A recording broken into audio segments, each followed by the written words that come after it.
Mes chers camarades, je vous apporte le salut fraternel du syndicat des personnels sédentaires des compagnies de navigation des Hauts-de-Seine qui m'a mandaté.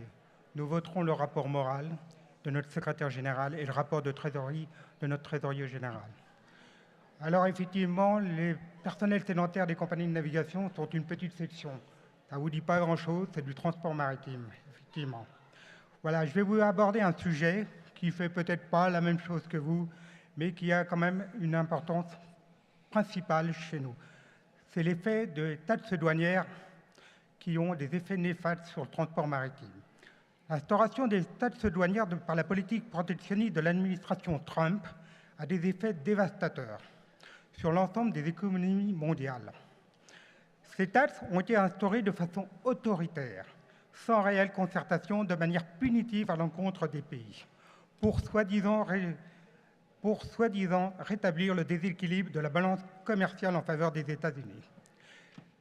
Les dommages se font déjà sentir sur la baisse de la production en Europe et en France. La baisse des exportations vers les États-Unis, et en particulier pour le transport maritime, où les flux ne font que diminuer, entraînant une perte et une baisse des taux de fret. Si bien que le secteur maritime a tellement engrangé de résultats positifs, voire des milliards, aujourd'hui, la pression est mise sur les salariés du secteur pour récupérer à minima autant de profits tels que l'a fait CMA-CGM.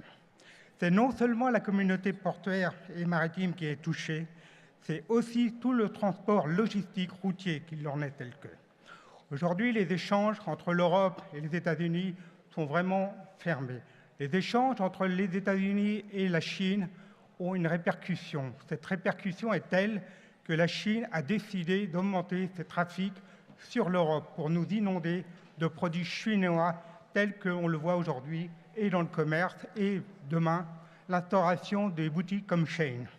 Voilà, ce système-là fait que le transport routier, même aujourd'hui, est répercuté. C'est pour ça que ce protectionnisme doit être combattu.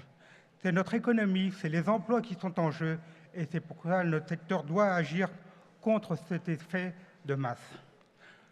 Je vais apporter une précision à ce que a dit ce matin notre secrétaire général sur les dividendes. Alors effectivement, il a apporté les dividendes connus dans le CAC 40. Mais moi, je vais apporter une précision sur les dividendes qui sont versés aux actionnaires dans les entreprises privées, telles que CMA-CGM, comme on l'appelle le numéro 1 mondial du transport chez nous, notre champion du monde en France. CMA-CGM a versé sur 5 ans 9 milliards de dividendes à ses actionnaires, qui n'est que la famille Sadé principalement, pour un chiffre d'affaires, alors excusez-nous, nous on parle en milliards dans le secteur, pour un chiffre d'affaires, puisque les années Covid sont passées, pour un chiffre d'affaires de 50 milliards. Effectivement, la part des employés est vraiment, la répercussion est vraiment infime. C'est pour ça que notre combat est là.